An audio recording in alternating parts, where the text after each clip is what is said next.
qadrdonlar, mana yana bitta natijalardan bittasi mana bu yoq chetlari. Hozir qo'yib berganlari narigi burchak edi. Endi bu burchak mana. Ko'ringlar, o'zingizlar baho beringlar ishlarimizga. Imkon qadar qo'ldan kelgancha ishlayapmiz. Patalolar, hamma yoq restavrator, ustunlarni restavratsiya qildik. Mana bular joyiga kelganda hammasi ishlaydi. Mana bu eshikning chetlari. Bu eshikni 2015-yilda qilingan. Buni ham tozalab laklanadi.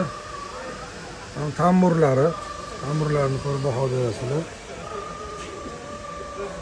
Eshikning o'zini ahvoli juda og'ir. Hozir buni ham epaqaga keltirib yuboramiz. Ancha yillik narsa bu. 2015-yilda qilgan edim. Lekin shuncha yilda mana yorilmay, qiyshaymi, cho'tki turibdi mana, xudo xolisa. Orqasi temir, yo'masam temirli eshik. Lekin zo'r. Xudo yuzimizni yorug' ko'rsin. Har doim ishlarni qilib yuraveringlar.